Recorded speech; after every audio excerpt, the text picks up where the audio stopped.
Ghana has just wrapped up a landmark global conference on slavery reparations. The goal was not to look back and mourn, but to look forward and act. By the end of the 3-day summit, African and Caribbean leaders had secured concrete commitments from several European nations, including the return of thousands of looted artifacts.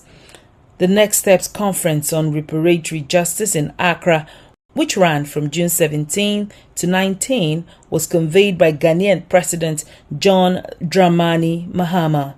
It followed the historic United Nations resolution adopted on March 25th, which declared the transatlantic slave trade the greatest crime against humanity. According to UN records, the resolution was backed by 123 member states, with only 3 voting against: the United States, Israel, and Argentina. 52 countries, including France and the United Kingdom, abstained. The conference brought together leaders from across Africa and the Caribbean, including the President of Senegal, Namibia, and Liberia, alongside the Barbados Prime Minister Mia Mottley and Nigerian Nobel laureate Wole Soyinka. Speaking to the conference by video on June 18th, French President Emmanuel Macron expressed his support for the reparations agenda. He said, and I quote, "I do not want any misunderstanding to arise. France fully supports the call made by Ghana. This call claims to establish historical truth in all its depth and its complexity, to keep alive the memory of the victims of slavery and the victims of the slave trades with dignity, clarity, and fidelity."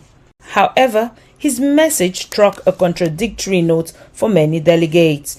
Just 3 months earlier, France had abstained from the UN vote, citing concerns over wording of the resolution and the extent of any reparations. Speaking to the conference, Ghanaian Foreign Minister Samuel Okudzeto-Abaakwa said, and I quote, "We won the battle against slavery. We won the battle against colonialism. We won the battle against apartheid, and we are confident that we shall win the battle against reparatory injustice." The conference produced tangible outcomes. President Mahama announced the creation of 3 global panels: a global advisory panel of heads of state, an expert panel on cultural restitution, and a global legal panel on reparatory justice. A 19-point reparation plan was also endorsed, calling for comprehensive debt relief, the resolution of looted cultural property, and the establishment of a global reparation fund. The declaration also urged former slave trading nations to offer, in their words, full, formal, and unconditional apologies. Perhaps the most significant breakthrough came on the final day, June 19th. According to Ghana's foreign minister, the Netherlands committed to returning 2,000 catalogue artifacts and made a symbolic presentation to President Mahama.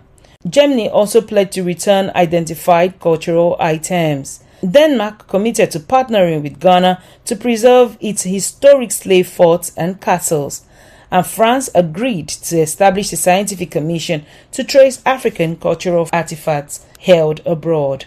Addressing the closing ceremony at Christiansborg Castle, President Mahama said the outcome document adopted by the conference would serve as a platform for Africa and the diaspora to forge ahead together. He asked the international community, and I quote, "The question before us is not whether history can be changed. It cannot. But whether we dare to confront it honestly and the determination to turn recognition into meaningful action."